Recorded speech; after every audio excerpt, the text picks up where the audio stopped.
Hey, everybody, and welcome to the latest edition of Dirt from the Dugout, part of the parent dugout, which is growing by leaps and bounds. In fact, by the end of this program, Justin Musil, we may have a new name for it. It may just be called the best show ever. I think I've heard that recently, and I think that may be the direction we go in.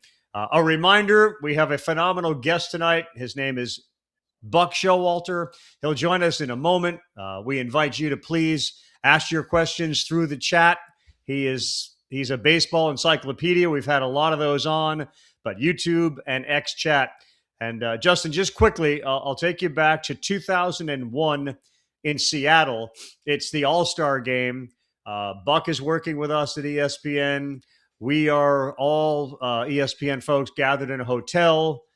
It is the night before the All-Star game, so it's Monday. I think this predated home run derbies or things that we were involved in. I ordered some Chinese food to the room. I got chicken and broccoli. It was delicious. I ate it. I took a nap. I woke up, and my face and throat were swollen like a blowfish. I was having an allergic reaction. I'm allergic to shellfish. I called the restaurant. I said, I ordered chicken and broccoli. Was there any seafood or shellfish in there? And they said, yeah, we cook it in oyster sauce. I said, oh God, that's awful. So I immediately called my teammate, Buck Showalter, in the hotel and said, you need to take me to the hospital right away. And he took me to the Wow. hospital in Seattle right away. I got adrenaline and an EpiPen and whatever else they pump into you. And he and his son, who I call Ethan, which is not his name, but I call him Ethan anyway, they spent, 3 to 4 hours in the hospital room with me. Wow. So in a lot of ways, Wow. our guest tonight literally helped save my life. So I'm indebted to him forever. And that's one of a billion Buck Showalter stories I have for you tonight.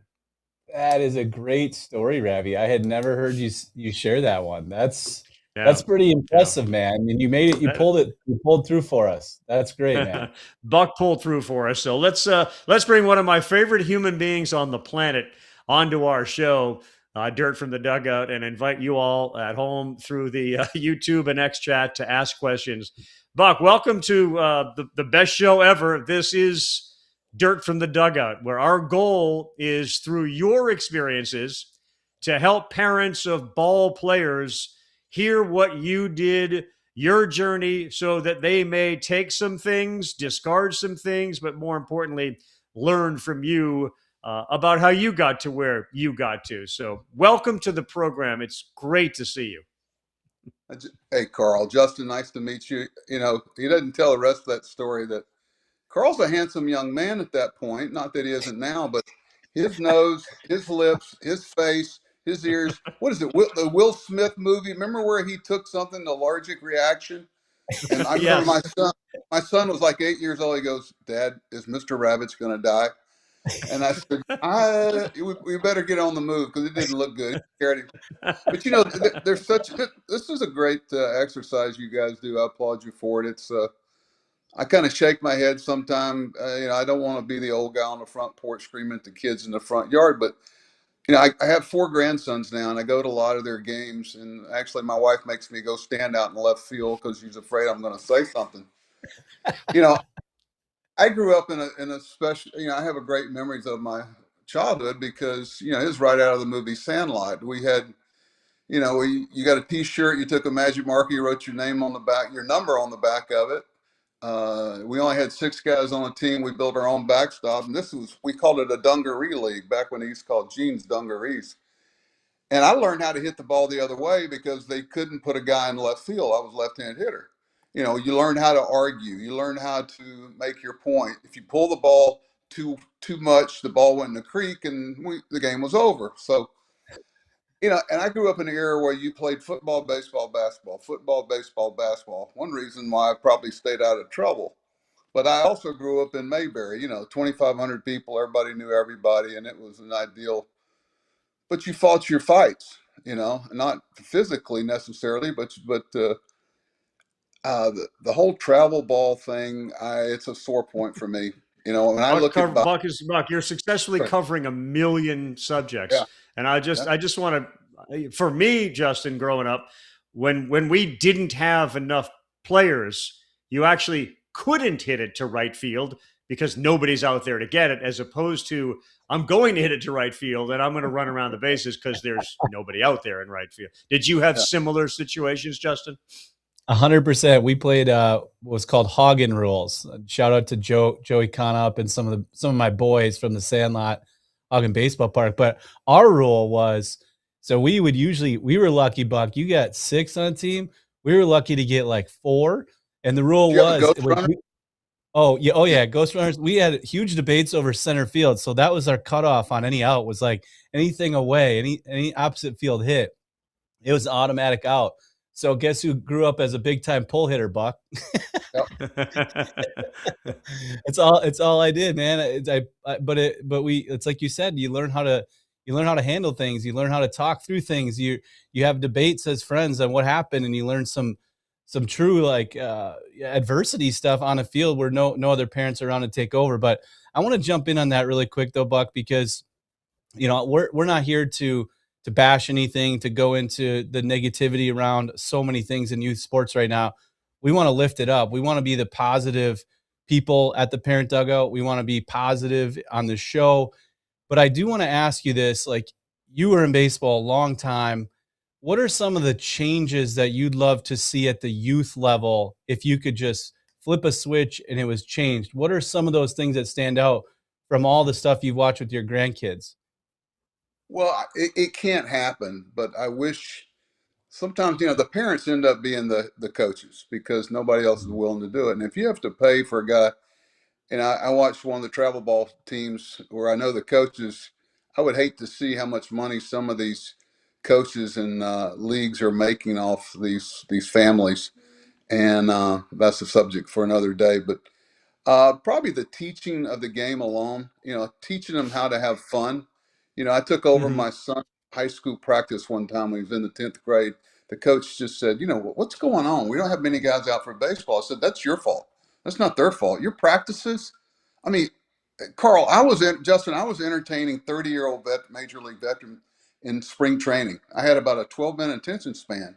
So the next day they came out and I said, hey, you guys don't need to stretch. Where are you going? You woke up limber when you're 16 years old. Whoever stretched at 16?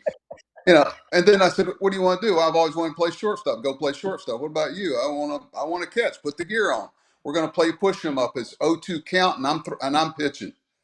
So we're not striking out. We're running the bases. We're going to catch the ball. I said, Coach, you just had a kid stand out in left field for an hour and a half picking his teeth during batting practice. It's awful. But this is a Yeah. great game if you'll.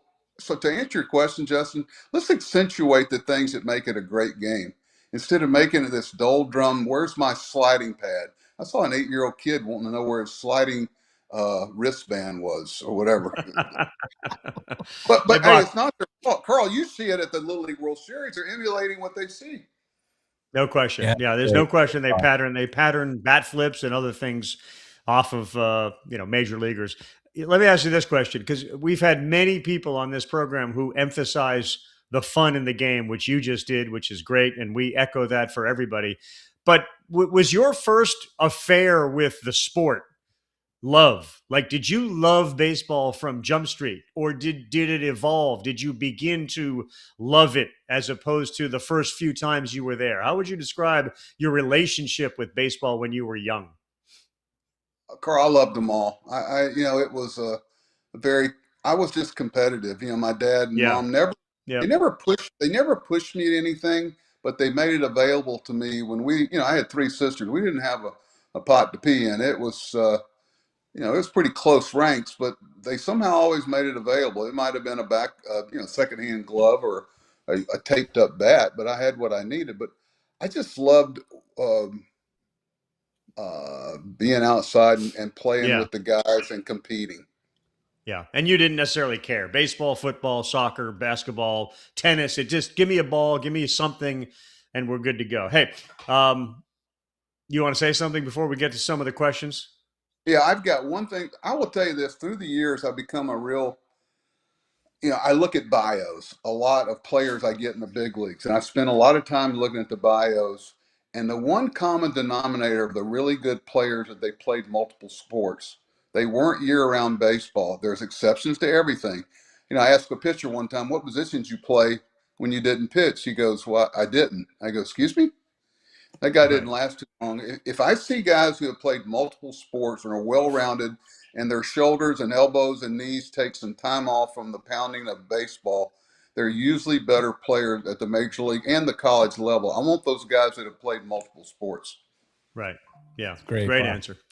Great. All right. So, Buck, the beauty of what we do here is we allow our members to ask questions of you. It's great access, and they're really good questions. So, our first question comes from Chan, and he says, Buck, we appreciate you much for being on here. And the question is, what strategies do you think are essential for building a successful baseball team? Not a player, because I think you've shed some light on that, but strategies for building a successful baseball team. Well, I think you've got to find players who it matters what their teammates think.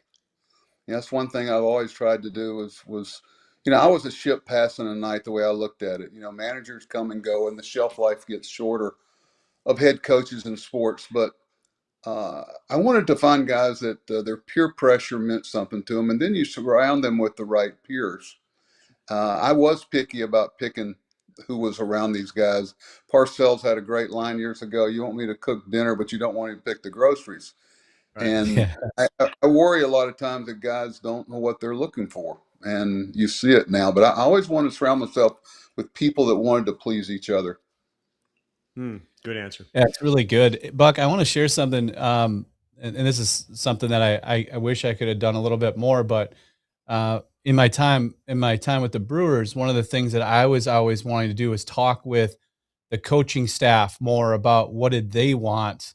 Big part of my role completely almost was focused on the domestic draft. And I always wanted to know, like, what do you guys want? What are you looking for? Do you think that's a missing link in today's game between the coaches on the field and the front offices? Because it seems like that. Yeah, go ahead, Buck. I just, I always talk about your identity. Who are you? If you've played half the season and your team doesn't have an identity of what you're about, but that comes from having a clear message to the scouts and the front office, the coaches. This is who we are. This is what we want. I liked it in Baltimore. We went through periods where we'd see a player and the guys would go, wow, he's a nice player, but he doesn't fit us. He's not a plus defender. He's not a smart baseball player. So I think having an identity and letting people know what they'd like for you to look for. This is what we hold. We're all looking at the same analytics. So what's the separator? It's what you choose to weight. Maybe you weight on base percentage, but what do you choose to weight? Well, we choose to weight makeup, defense, and intelligence. Baseball intelligence, and it takes a human being to make that evaluation. Yeah, so which doesn't require a lot of mind reading because you know who we are. So you don't need to really come and ask me. We like makeup, we like defense, we want pitching, we need athletes. Good answer. Here's a question from Don Buck. He says, after spending decades around the game, what's one thing? And remember, this is for parents of players of all ages. Is there one thing you wish every baseball parent understood? The coach doesn't get up in the morning. I told a guy one time, I don't get up in the morning trying to figure out a way to hurt you. I'm really trying to put the best team out on the field. I may be wrong, but there's really not a vindictiveness about it. And I think we need to quit taking it so seriously. It's easy for me to say, in the whole scheme of things, your child. That's really good. Yeah. I tell players all the time, the greatest two challenges you're going to have is to be a good father and be a good husband. And I think that impact you have on the kids will serve them a lot better than whether or not something didn't quite go well in a baseball game. Yeah. And Buck, I want to go to 95. Okay. So I'm a kid. I'm a huge Griffey guy who isn't, right, at that time as a youngster. You play, I think, Buck probably wasn't in 95 a big Griffey guy at that point. No, I understand. I was. I'm speaking for myself. So Buck, probably in my mind, one of the greatest theories of all time and you're on the other end of that, on the losing end of that. But I think we talk about it a lot on here. It's the adversity, the ability to overcome things and the challenges that you face. And the game has some highs and it has some lows. What's your advice for people coming, for players, coaches, parents maybe watching, listening? What's your advice for handling that adversity? What do you say when you get to the clubhouse that night after that heartbreaking loss where, you know, maybe the country is happy for the Mariners, right? The sort of the underdogs, and you guys are the big Yankees, the big powerful Yankees. What is that like walking into the clubhouse, and how do you handle that adversity, and what's your advice to other people on how to handle adversity? You know, looking back at that, you know, we did win 2 games in that series, but it really was the other way around looking back because they had like 4 or 5 Hall of Famers on that team. Mhm. And because they Yeah. played in Seattle, a lot of people didn't know. And I look Yep. back on that as that helped get baseball back from where it was during the strike year. That's the first time I heard a lot of people say we started loving baseball again. So that's, but you know, I don't want anybody to ride that plane from Seattle back to New York. That was tough, but you know, you learn a lot of stuff from that about yourself and about people and how fleeting everything is. Let's face it, guys. Leadership is basically about defining reality. And if you define enough reality along the way, you're probably going to tick off some people and you're going to be job hunting again. Okay. So, you know, it doesn't keep you from doing the right thing, but um, I just, you know, you had to keep defining reality. It's like a father and a mother. It's tough. You know, luckily my dad didn't want to be my pal. He wanted to be my father. And sometimes those two don't mix. And same way with Mm. coaching. I think part of So that, good.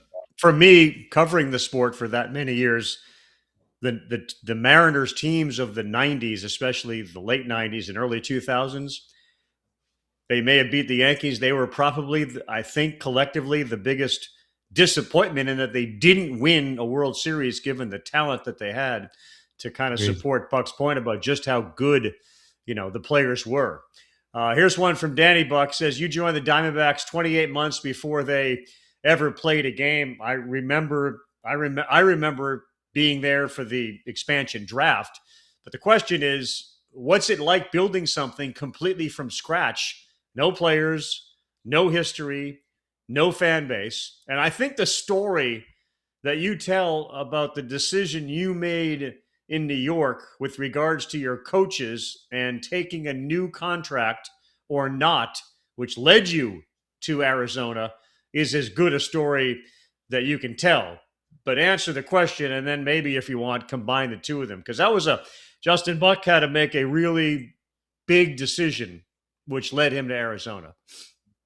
Well, basically, it came down to Mr. Steinbrenner wanted to fire 4 of my coaches. I never complained about.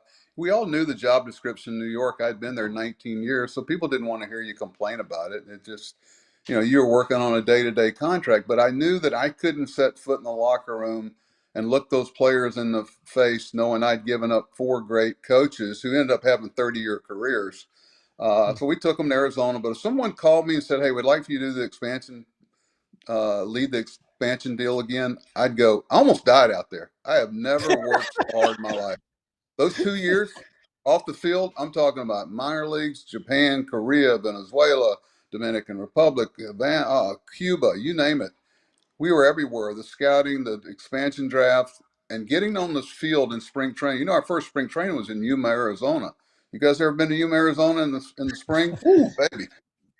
But we had to design the Tucson complex, the spring training complex, design the locker room, everything, put the scouting department together and the player development, and it was a great education for me. Luckily, I brought a lot of that with me from New York, but it was a challenge. It was a challenge, but one that I'm very proud of what we accomplished. I think we had the biggest turnaround in baseball history, the '99 season, and took a lot of pride. I was with Carl the night that the Diamondbacks beat the Yankees. I was out in left field and walked back to my hotel listening to the Diamondback fans after Game 7, realizing I lost my naivety out in Arizona. I carried it with me, but I kind of lost it there.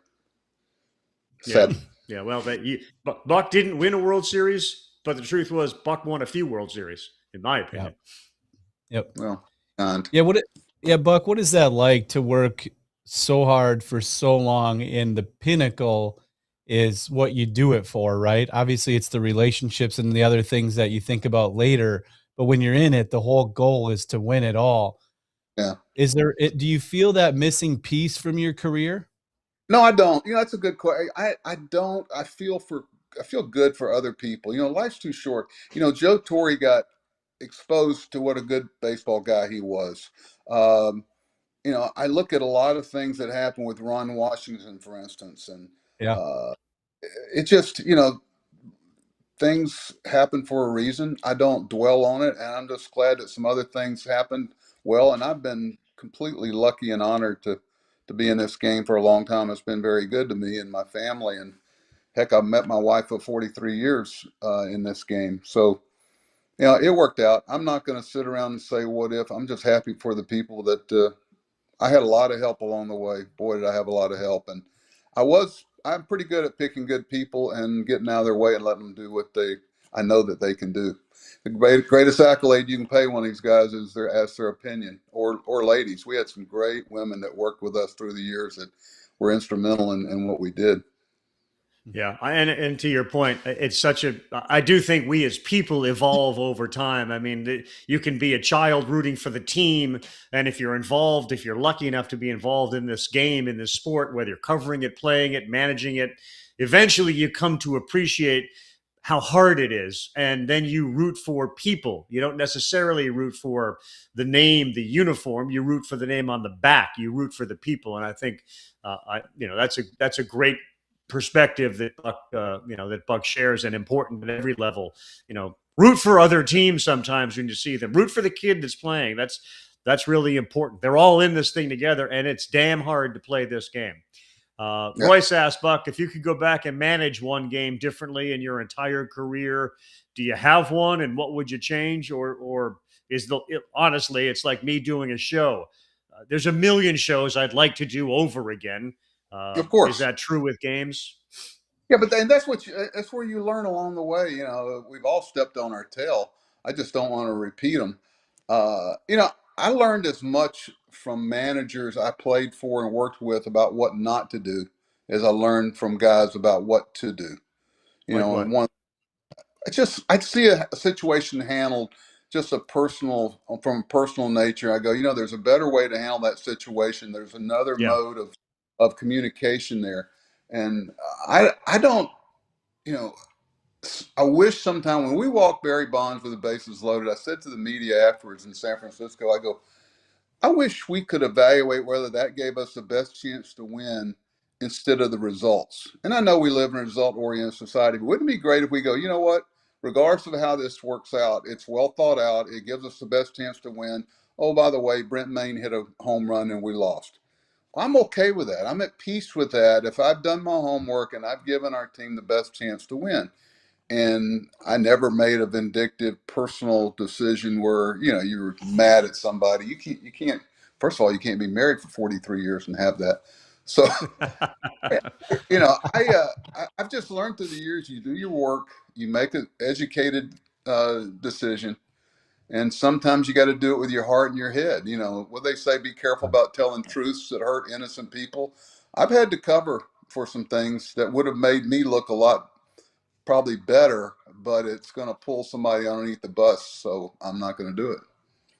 Yeah, Buck, Yeah, I Buck remember says a when lot of things, Justin, that we sit in a green room with him. I will say that I think one of the things I remember most that he has said is, hey, Carl, just because a decision is made and it works out doesn't necessarily mean it was the right decision. And just because the decision you make doesn't necessarily mean it was the wrong one. I've used that weekly, if not daily, because I make a lot of decisions and some of them don't work, but it doesn't mean it was the wrong one. It's a great hill to sort of fall back on.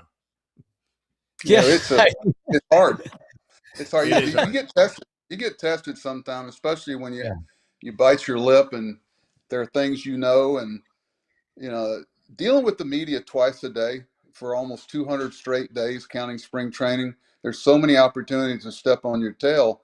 along the way. But and I tell guys all the time, I go, think about the weight your words carry, and the reflection they're going. That was what was so great about Derek Jeter through the years. All the chances he had Yeah. to deflect, he never embarrassed his family, he never embarrassed the organization, and he never embarrassed his teammates. And there's so many avenues that they try to lead you down because that's their job. But I dealt with the media a lot, and it really helped me through the years that we're all trying to survive, and we're all trying to bring something that we're responsible for. Yeah, and I think, Buck, when you look at just the perspective, you talked about, cheering for others and being happy for others. I think we've almost created an environment in our society right now, in youth sports in general, where it's very driven on self and very driven on ego, and it's also very driven on you wanting your kid to be better than the next one, right? We've seen this dissipate a little bit where, I don't know about you guys, but when I played Little League, every parent was cheering for you. It wasn't, we want Justin to do bad so that my kid looks better. It's become an environment where, I can't say that across the board. Of course, there are people that still do that, but I want to touch on that a little bit, Buck, because I think it's one of the missing pieces that would really bring the youth sport of baseball back a little bit closer, if we all could see the opponent as a kid and out playing a game, and being happy for them when they succeed, instead of maybe getting loud and cheering against them and making comments. What is your take on some of that stuff that we kind of see all too often now, infiltrating the youth and high school levels, of parent involvement in the stands and the fights and the shouting at the other teams? What is your take on that? And what is your advice to any parent listening or watching? Well, one thing you can't hide in a sport you play as often as baseball is sincerity. You can't hide sincerity. And it's someone, it's like a coach. I tell them, see how much fun your team can have today, tomorrow, and the impact you'll have on that. What can they not wait to get to your practice? Can they not wait to get to a game? And how is that? Because there's such a some of these kids come from situations where not everything's positive at home. For whatever, it should be a utopian reprieve for them while they're at your field working with your team. I loved working with my son's high school team. I was the groundskeeper. I painted the foul poles with my wife. I helped drag the field. I loved it. But I try to stay away from coaching. But I did delve in there a little bit. Let me tell you one little story. That I had a scout come back one time. We sent him in to watch a player, 17 years old, a really high pick, supposedly. And I said, "What do you got?" He goes, "Well, we got rained out." And I said, "Well, what do you got?" And he said, "What do you mean? We got rained out?" I go, "No, no, no, no, no." I said, "Did you sit with the mom and dad? And did you meet their brother and sister? Did you go to the homeroom teacher? Did you go to the guidance counselor? What kind of truck does he drive? Did you meet his girlfriend? Does he have brown eyes? Does he have slender waist? How long are his fingers?" A bunch of little things. Because statistically and all the other stuff is easy. Making the decisions about, how does he interact with his teammates. Watch how he treats his sister. I remember the first time Derek Jeter came to Yankee Stadium. We had just drafted him, 180 pounds soaking wet, and I'm being nice, but the way that he interacted with his sister, his mom, and his dad, and the alert eyes he had, taking in things around him without running his mouth while he was taking it in. But I love the way, and I said to myself, there's going to be a lot of challenges for Derek, but handling New York City, he's got a strong base there. And sometimes you have, as a coach, you have to be that base. I dealt with a lot of players where I had to be that tough love guy. I Yeah. know with Manny Machado, it was tough.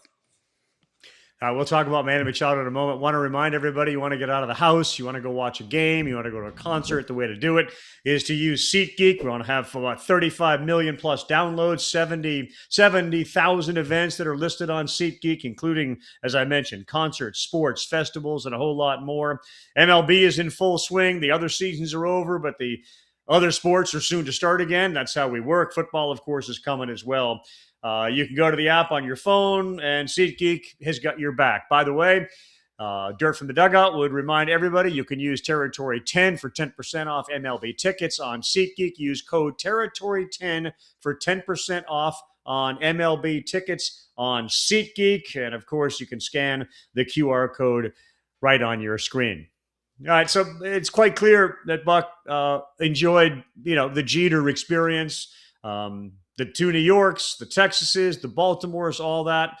There's questions out here, and I think this, knowing your scouting background, I think it's an interesting one because you talk about clubhouse culture. And Mark asks, is there a clubhouse story? And this is without giving away any secrets, but is there a story that you've never really been asked to tell that captures what Major League Baseball is really like? Meaning, like, what can you share some of the things that people who don't cover the game and don't get a chance to get inside the clubhouse don't know? Well, there's not many secrets, and like I said, the sincerity shows up very quickly. If you try to BS these guys, it's not going to work. So, every spring I would have a talent show, and I wouldn't make anybody participate in it. It wasn't some rookie hazing. I hate rookie hazing. I did not allow it. Here's somebody wearing your uniform, going to try to help us win. You're going to make their path harder. That doesn't make any sense to me at all. That's one of the things we did getting Mel Hall away from Bernie Williams. Sometimes your best additions are your subtractions. I learned that too. But we had this talent show, and we had it in the afternoon of a night game, and we had some really interesting stuff. And I think the ability to take something out of that, I got to tell you, I remember two guys made the team because of the talent show. Ryan Flaherty, Ryan Flaherty went out and rented these monkeys from the zoo that threw baseballs back and forth. I got fined by the health department. The animal cruelty thing got out. We got fined. It was the best money I ever spent. But these two monkeys throwing a baseball on the stage brought the house down. And then we had T.J. McFarland. His impersonation of Dick Butkus was one of the all-time greats. But the best one was and with the Mets was Singa took the time to get to know It's a Whole New World in English. And he got one of the cooks out of the kitchen to sing it with him. And Max Scherzer and DeGrom were the judges, and they brought the place down, stopped it, and gave him the first place. The guts to get on the stage and do that in broken English. I've got 100 of those, but that's amazing. There's so many ways. There's so many ways you can learn about players if you'll just open your eyes, shut your mouth, and listen. I used to love to walk the field during batting practice, and now you can't hardly get them to hit outside, but I used to spend a lot of time with the bullpen guys. That's where I learned about handling a bullpen and just talking to them. Hey, what bothers you? What doesn't bother you? And I think the lines of communication, every once in a while, somebody will say something that you didn't think was very sharp. And you went, wow, I didn't even think about that. That's pretty good. You got to have an open mind about it. Analytically, these guys would say, hey, yeah, bring it in there. Buck wants all that information, but he's going to ask you one question. How does it help us win tonight? How does it help us win a game? Instead of you trying to cut out some niche, because analytics, everybody's looking at the same numbers, pal. Yep. Yeah. You hear that a lot now, don't you? I mean, that is, I think Craig Breslow just said it the other day in a deal he made. He's like, everybody's looking at the same information. Ultimately, sort of to your point, his point about the deal he made for Meade and gave up the pitcher early was, I'm trying to win for our team. The numbers may not suggest this is the smartest thing, but I'm trying to make our team better. We have a need. It serves the need. Let's see where we go. The idea is this going to help us win? Carl, that's a great point. That's one way the game changed. It used to be you wanted whoever you traded with to be happy with the player they got from you. It was like, you're always trying to win the trade 99-1. You're not going to make many trades. But if you're fair in things, it's the same way with players. If you're fair with them, if you lie to them, you're done. If you tell them truth and it hurts them down the road, they'll come back to you. But boy, don't try that other one. Yep.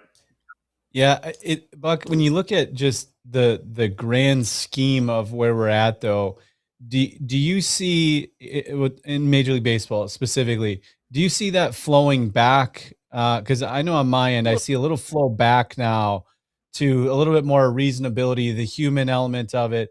And what does that mean for scouting? Because we know how trimmed that those scouting departments have gotten now in a lot of organizations. What is Well, your take on the 10, 15 years from now?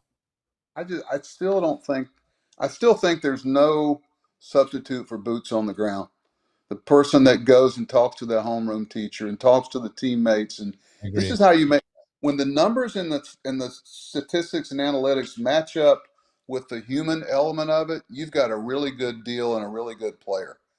Yep. And then if it's like this, now you got to decide. But anything that overweights in an organization, that says this methodology will never be something we consider, you lose me at hello, because there's exceptions to everything. Nobody's that smart, and the game's played with a heartbeat by players with a heartbeat, and otherwise it'd be so boring to watch. Sometimes things happen and we go, where did that come from? That's unexpected. That's what makes it fun. You're dealing with human Yeah. beings. These are the best players in the world. So Yep. the difference between the Colorado Rockies and the Dodgers is not nearly as much as you may think it is, because Mhm. Yeah. the psyche really plays on you, and if you can Yeah. get a strong mentality, things can change. So Really good. Yeah. for parents at home, Buck, you've alluded to this a couple of times. It's raining. What did you observe about his behavior? What did you observe about the car he's driving, the homeroom? I, I don't want to think that there's sort of a top 10 list for Buck as far as characteristics or traits. The question that I'm getting at for parents out there, Buck, um, can you train your kid to have these qualities? Are they born with these qualities? Can they develop whatever these qualities that clearly appeal to you are? I would be careful of these coaches that rent by the hour. Okay, that I there's some really good ones too. It's just for the most part, you be that coach, you be that parent. The biggest thing you can teach them is how they treat other people and how everything comes back. The skills are going to be the skills. Baseball's a game of repetition, and athletics. I think one of the reasons why I was pretty good in a lot of sports is that I didn't play them all the time. Does that make any sense? I never got Sure. burnt out on baseball. I never got burnt out on football or basketball or golf. I loved, the differences in all the games, and the competition. There's nobody more competitive than me, but you also had to learn that things didn't always work out the way you wanted them to. Yeah. It was painful, but yeah, you can train. But there's a certain way to do it. Please make it fun for them. You're a child Yep. only one time. You're a Yep. child one time. Make sure they look back on their childhood and their upbringing. I harp with my two kids about this. I've got four grandsons, and believe me, I treat them a lot different than I treated my kids. I let them by with everything. Buck, I want to ask you a little bit about your managing days here with you. I mean, you had some unbelievable players that you managed in your career. We'll just put it that way. Some Hall of Famers, some unbelievable talents. Not just the talent side of it, but how was it managing them and in sort of the profiles that they bring versus maybe the guy that's only going to be up for 3 months and he's not going to stick? How did you handle that as you worked your way through as a manager, and what would your advice be to some coaches out there on how to handle the star player versus the other players? And did you want to have individual sort of approaches, or did you still keep a team approach? I'd love your take on that from all of your years and all the players that I mean you managed. Well, you don't treat them all the same. You treat them all fairly. What's fair for Don Mattingly may not be fair for a 20-year-old Bernie Williams. I had Deion Sanders in the big leagues and the minor leagues. I had him. I had Machado and Randy Johnson and Kurt Schilling, and I mean just some great players that graced my path. But I think it's the peripheral guys. I call them the what if players that separate you. and you never know when you're going to need them. And all of a sudden, that guy you were counting on is not going to be there for 100 games. And what are you going to do? Because the league doesn't stop and wait for you to catch up. So the way you treat people, that golden rule works really good, because all of a sudden you need that guy. So I spent a lot of, communication doesn't mean you speak to them every 5 minutes. It means you tell them what they need to hear. I remember my coach in college, he went for a week and a half, didn't say a word to me. And I'll tell y'all, I was leading the nation in hitting. And finally one day I said, Coach Polk, is everything all right? Did I do something wrong? He goes, you need me to kiss your ear all the time? I'll let you know when you're not doing something right. You're holding your own pretty fine, so everything's good. Now, some guys need that, and some guys don't need that. And understanding everybody's psyche is a little different. What their needs are, because you're there to serve their needs. Okay, what Manny Machado needs may not be what J.J. Hardy needs. Everybody's different. Thank God they are. If they were all the same, we wouldn't have a job. But I just, instead of, I had one sign up in our clubhouse. All it said was play better. I didn't want to hear about the Newt Rockney sayings, the Vince Lombardi and all that stuff. It never made a player better. They're usually in the weight room. I had two words that said play better. The fans don't want to hear it. Nobody whatever is fair or not fair, it doesn't matter. Figure out how to play better. That's all. Right. Try harder, play better. 2 words. Here we go, Buck. This is sort of in your wheelhouse. It's sort of roster creativity. The question is, should MLB let teams make 4 starting pitchers inactive each game so they can carry 13 active pitchers? Would it protect arms or just create more pitching changes? That's a very specific question. If you have an answer about managing or the way you would like to see Major League Baseball use arms, feel free to go that direction too. But the question has to do with, you got to understand, we started out with 9 or 10 guys you broke camp with, and then it became 11, then it became 12, now it's 13. And every day you pick up the transactions and pitchers are moving. You have to have an optional bullpen. I actually think that if they would decrease the number of pitchers you could carry, they would stay healthier, and you would start looking for a different type of pitcher down there. You remember the thing they called a long reliever? Every good club I had a great long reliever on it. I remember I had Dave McFarland, great long reliever, spot starter. But, it was very important to keep the togetherness of your team. We're getting ready to have the Chris Davis is going in the Oriole Hall of Fame here in Maryland. And just about the whole bullpen is going to be there that stayed intact for like 5 or 6 years. And it wasn't something I did necessarily. It was just each guy had something they brought. But I worry about the constant. I actually think that's a pretty good idea if the way I understand it is that this keeps the movement back and forth to AAA. You want the tough job, guys? Go manage in AAA. I think that's the toughest job in baseball now, is managing in AAA, because 20 minutes before the game, they go, hey, you can't start your starter. We may need him tomorrow. Exactly. And the number of pitchers they're carrying. But I like the idea. We tried to go with 4 starters in Arizona, but we couldn't make a trade and we couldn't sign a free agent. We were going to do that with all our minor league guys. But sometimes I think if we decrease the number of pitchers we're allowed to carry, that, they might stay healthier. Interesting. Yeah, let's get to Ryan's question here, because this one's really about Ravvy. So Ryan said, thanks for the question, Ryan, but he says, all right, Buck, Ravvy told a story about how you saved his life. In all the years you've known Ravvy, what's the best story you can share with us? Oh, please. And you understand, we did the College World Series together. Great event. Had a lot of fun. You'd really think you think you know somebody until you're with them at 1:30 in the morning doing a last Sports Center Baseball Tonight or a Sunday Baseball Today show. There were some late nights when the closer, we had these 9 camera monitors over here, and the great John Kruk, Rob Nin had blown about 4 saves in a row. So now all he was good at that. We got to get last out in the can, and we all get to go home and drive through Taco Bell. Okay, only thing open in Bristol back then. And believe me, John Kruk liked his Taco Bell. So about that time, Carl says, and we're almost done in San Francisco, and you hear Kruk go, gee, you just right. Well, he said a few other things on live TV. And Carl, without missing a beat, goes, and evidently Rob Nen has blown another save. We'll be here a while.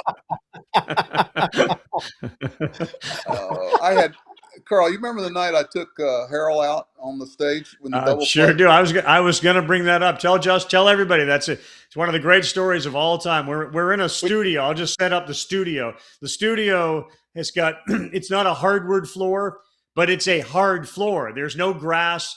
The MLB network now has these really cool fields that you can demonstrate stuff on. We did not. We had a fairly large studio. We made up a field. We had bases on the field, but it was a very like that's what the floor was like. Go ahead, Buck. Tell this story. This is classic. Carl, there was a rivet there too. So I told him we were talking about turning double plays back when you could really chase a guy and hit him any way you want to. And obviously Harold was the second baseman. So we're going to demonstrate coming into second base now how Harold keeps from getting hit. So I told the camera crew, I said, "Listen, we got one shot at this. I'm going to knock him on his rear."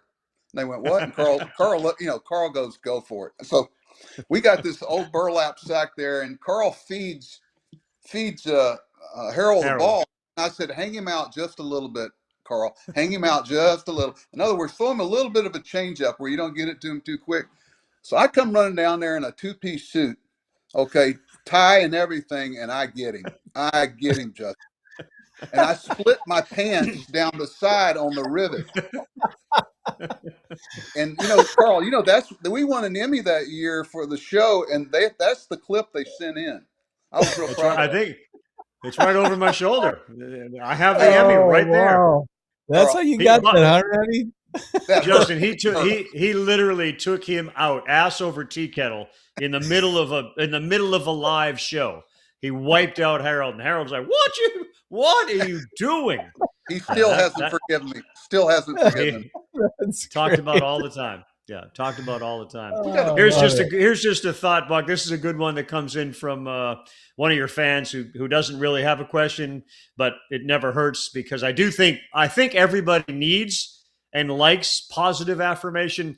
In any event, they say, "Hey, look, we just want to tell Buck how much we miss him in Baltimore. We appreciate everything he did for us and the city. He brought winning and exciting baseball back after some tough years." So, Buffett, thank you very much for sending that in to Buck. Buck, on this program, we're about set to kind of start to wrap it up. We do what's called the kitchen sink. So these questions don't necessarily have to do with baseball. They're kind of quick hitters just to get your thoughts. So I'll start. There's 4 of them. And the first question that comes on the kitchen sink, sort of out of nowhere, is what's your best George Steinbrenner story? Oh my gosh! This is one. It's nothing. You just had to be there. I had a great coach, Brian Butterfield. I took with me to Arizona as one of the guys that Mr. Steinbrenner wanted to fire years later. My first year managing. It's 7:30 in the morning. We're going over the schedule. Steinbrenner walks in, turns to Brian Butterfield and goes, "You out." And Clete Boyer and Frank Howard are in there. And he didn't ask them to leave. He just told the rookie coach, one of my best friends, "You leave." So Frank Howard and them go in there and they take down Butter's name tag and put EWE, like the lamb. Yes. And the rest of the spring, they called him Coach U. And finally, Steinbrenner asked him one time, he goes, "I thought his name was Butterfield. What do you guys keep calling him you?" And Frank, he wasn't afraid of anything. "Well, Mr. Steinbrenner, you called him you, and we thought maybe we had his wrong name." Oh, I've got plenty. He called me in the dugout one night. I'll stop right there though. But you had to know the job description. If you didn't know what was coming, then you hadn't been watching. Right. That's awesome, man. That's awesome. All right, let's get to the next one here. Is there a proper way to cut the outfield grass? I don't like the crisscross. Anybody that says the ball doesn't snake when it's coming to you hasn't played in the outfield. All these beautiful designs you see where the sock is cut in Fenway Park, outfielders' nightmare. They hate it. That's another change I'd make. I'd make all these groundskeeper that do all these fancy cuts. It's a nightmare for outfielders. Love that. I knew that. That's a good hot take. I knew the outfield grass would get there. Buck's one of the all-time great field maintenance guys. If you ever, honest to God, if you ever needed somebody to take care of your field, that's the guy right there that I would hire. He is Hey, absolutely the best. Carl, I got to tell you one on myself. Opening day, Arizona. If you'll notice, the game started 8 minutes late. Jim Quick's behind the plate. First game in Diamondback history. I had asked Mark Connor, our pitching coach, is there anything I can do to help the pitchers here? And he goes, yeah, see if you can get them to stand in the batter's box. I go, what do you mean? So, the first thing guys do when they get up there is they start digging the chalk away, and they end up getting about 3 inches deeper in the box. Well, 3 inches is a lot for a fastball. So I thought I had 2 years. I took a 2x4, the width of the back of the batter's box, and I buried it like a half an inch below the dirt line. So in other words, when Harv Bernard with the San Francisco Giants is digging out the dirt, he keeps digging. He keeps coming up white, because I got a 2x4 down. So Jim Quick looks over, and Bernard's spikes start hitting wood, and he calls me out, and I go, I made a mistake, Carl, saying, well, Jim, we're just trying to help you enforce the rules.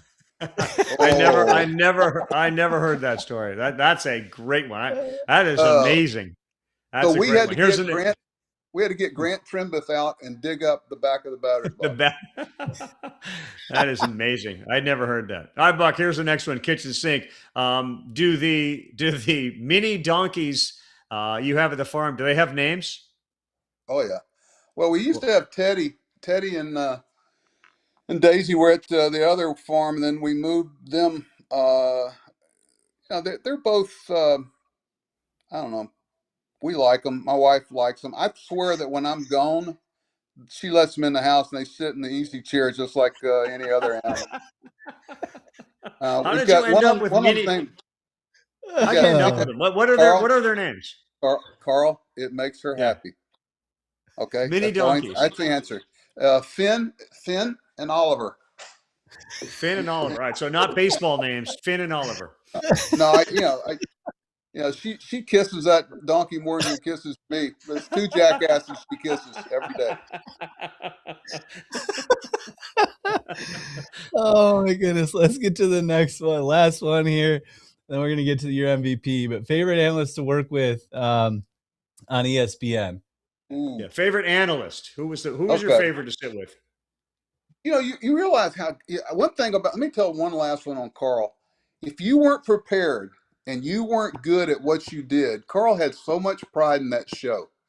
And if you just showed up, and I won't name a Hall of Famer that would just show up like the world and ESPN owed him a job, Carl would bury you on the air in his own way. Like you would say something in passing, Carl would stop the show and go, well, explain what you meant by saying that. So Carl took so much pride in the show that if there was an analyst that wasn't bringing it, and I'm not talking about intelligence or baseball, no, I'm just talking about didn't work at his job, you were not going to like the end of the show. I'm telling you. But I was lucky. I had the great Tim Kirchin, the great, with Buster Olney, of course, John Crook, Carl together combination. That was every once in a while, I'd catch myself on the air just watching and listening to them. And they'd go, Buck, are you going to bring anything? I said, no, I'm listening to these two guys. They were great.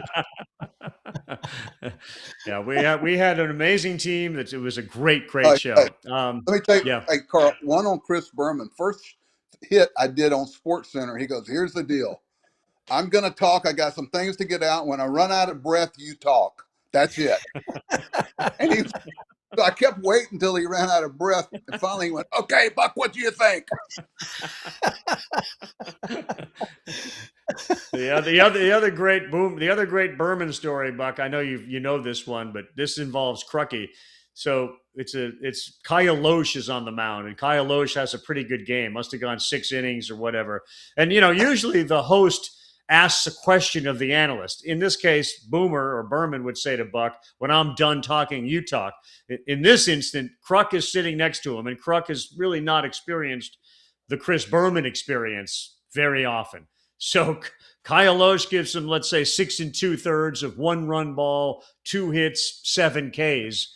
And Boomer looks at Crucky and says, "Crucky, Kyle Loesch.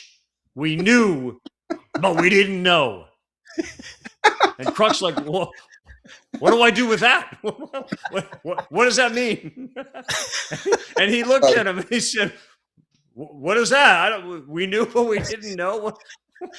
It's like his own language. And Kruk was the other great Kruk story too. We, for some reason, we decided to eliminate people, and we got these cameras that were robotic. And Kruk and I are doing a show in a studio, and the robotic camera continues to move in on Kruk like this, and it keeps going, and it ends up banging into the set. There's nobody controlling it. Like the robotics have gone haywire, and Kruk thought he was being attacked by a camera. We could tell stories about the set forever.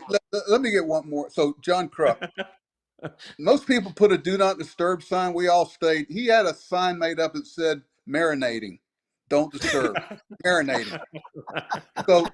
So we're there we used to do this show called Baseball Today. And you got to understand, you're just shot. It's a half-hour show from the waist up.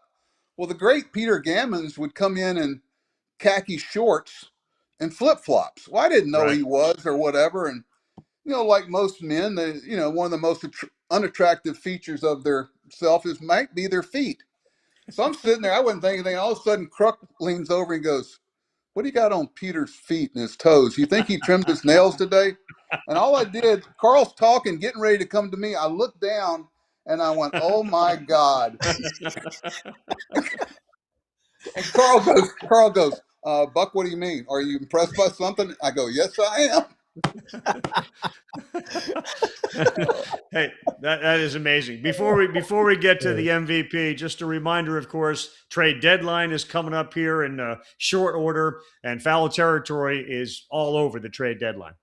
Yeah.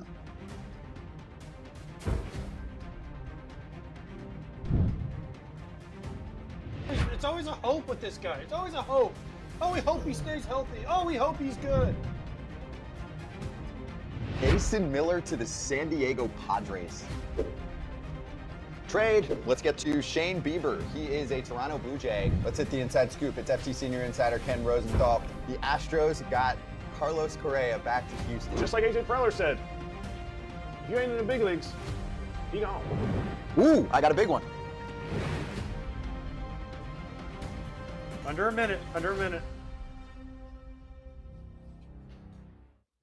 Foul Territory trade deadline special. All right, Buck, before we say thank you and goodbye to you, Justin, tee up the most important question.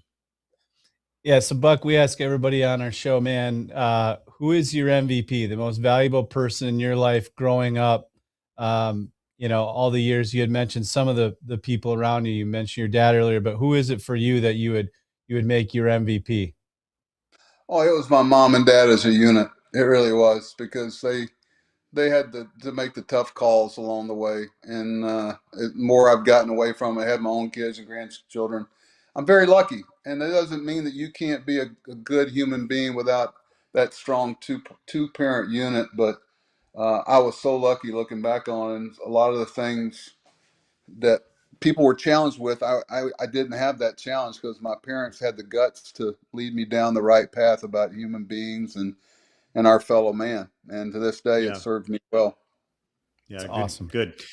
Hey, Buck, so as we say goodbye here, we want to thank you. You absolutely were the perfect guest for this program. You educated people. You entertained people. How would you describe the concept of the parent dugout, and trying just to make sure that what people are learning, there's just so many different ways to skin a cat? Well, Carl, I really commend y'all for this angle. It's so hard being a parent. It's so hard being a kid, and just being there more than anything else. When I look back and I hear my parents said, my parents were there. That doesn't mean that you have to be so involved in every little aspect of their life, and just being there and make it fun. As a coach, as a parent, I always ask my grandsons when they get in, "Did you have fun today? What was the most fun you had?" Life's too short, man. And if you do the percentages are going to play in college or professional sports, it's a pretty low percentage. So get on with learning the game of life. Yeah. Beautiful. Awesome. Thanks, Buck. Thank you very Buck. much. We really, really are grateful. You killed it. You were great. Thanks, man. Good to see you All right, again. God bless. Thanks for having me. Thank God you, Buck. bless. Thank you, Buck. And again, everybody, you get content like Buck Showalter. We got Alex Cora coming up in the next couple of weeks. Please join the parentdugout.com. Become a member. You know about the content. You know about Justin's Baseball Recruiting Confidential. You can ask us anything you want. Questions about the Parent Dugout, send them to info@parentdugout.com. Another great one in the books, Justin. We'll talk soon. Thank you, Ravvy.